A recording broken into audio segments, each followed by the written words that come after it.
Hello. In this video, I'm going to be going through a few problems from practice problem set 1-9 with you.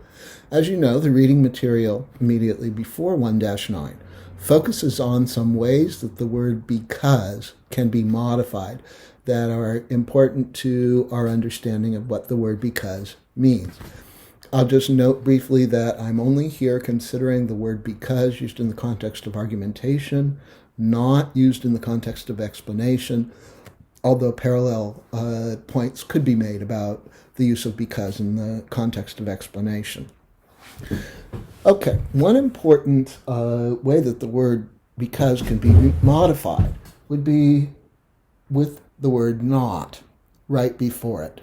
When the word not is used to modify because, the word not is negating or canceling out the ordinary function of because. Now, the ordinary function of because is to introduce a premise. But negating that or canceling that out means that not is telling us because does not introduce a premise. Whatever comes after not because is not a premise. It's not part of the argument at all.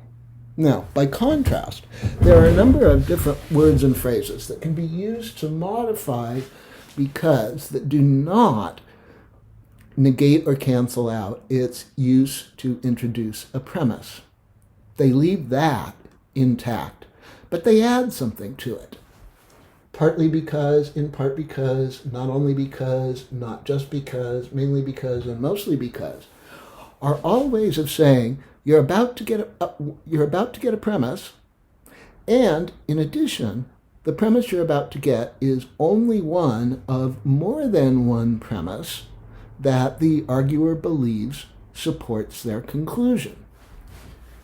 Additionally, mainly and mostly used to modify because indicate that we're about to get a premise and that there is at least one more premise that the arguer believes is a reason to believe their conclusion, but the one that we're about to get is the most important or the most significant of the premises.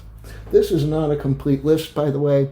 There could be some other modifiers that would work similarly, such as primarily or predominantly. It's important to keep separate from each other. On the one hand, not because, and on the other hand, not only because and not just because. Okay? Not because does, or not before, right before because does cancel out or negate the function of because to introduce a premise. That is not what the phrases not only and not just do. They say, it's not the only one. There's more than just this.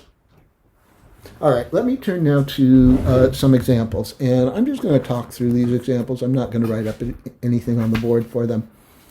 Starting with number 2, in which President Obama wrote the following: "The market alone can't solve our healthcare woes, in part because the market has proven incapable of creating large enough insurance pools to keep cost individuals affordable, in part because healthcare is not like other products or services."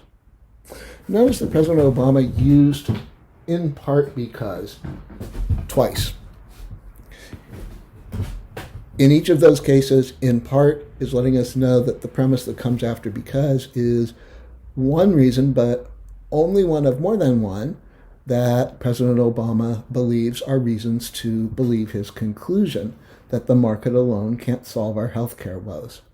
So one of his premises comes after the first use of "in part because" on the first line there, and then his other premise comes after the second use of "in part because" on the third line of this passage.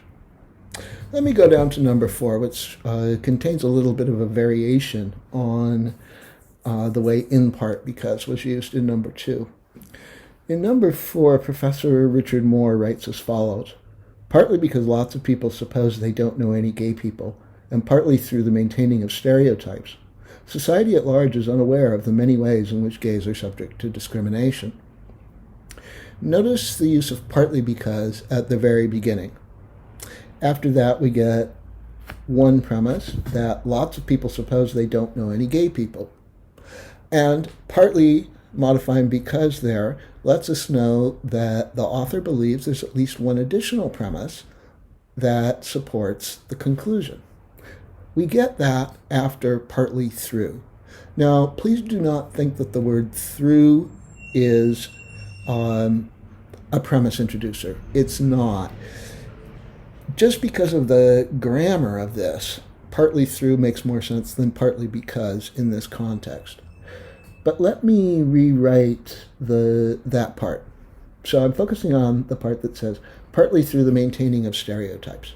I want to rewrite that starting with partly because and then with a statement, a complete sentence after it. Partly because stereotypes are maintained about gay people. Okay? So now we've got two premises. One, lots of people suppose they don't know any gay people. Two, stereotypes are maintained about gay people. And those two statements are working together as the intended reasons for believing the conclusion that society at large is unaware of the many ways in which gays are subject to discrimination. Let me go down to number 5, in which the writer says, let's face facts. When it comes to digital files, copyright is dead. Not because the idea of copyright has no merit. A creator of a work has the right to control, in any way they choose, the use of that work.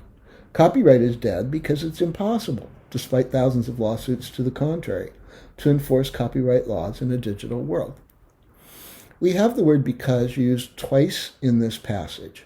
In one case, it's not modified at all. And that's in the third line that starts out, copyright is dead because, and then goes on. Because is not modified by anything there. So because is introducing a premise there. The premise that it's impossible to enforce copyright laws in a digital world. And that's the author's intended reason for believing that copyright is dead when it comes to digital files.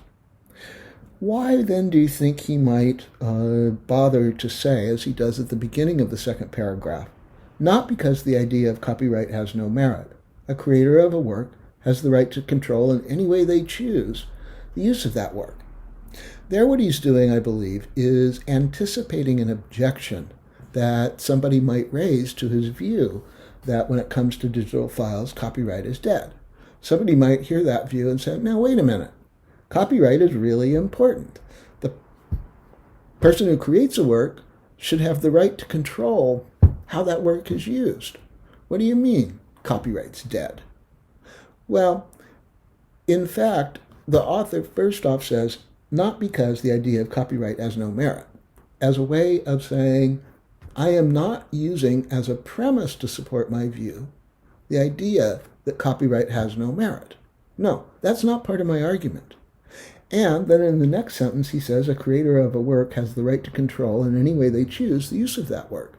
There, he's saying, I agree. I agree with that. So, I think there he is using not because and the following sentence to anticipate an objection that someone might raise to his view and making it clear that actually he agrees with the content of the objection, because he is not relying on that as part of his reasoning or as part of his support for his claim that when it comes to digital files, copyright is dead. I think I'll stop here. I hope this has been helpful to you. If you have any questions about this at all, please don't hesitate to reach out and ask me. I hope you're doing well. I'll talk to you again soon. So long for now.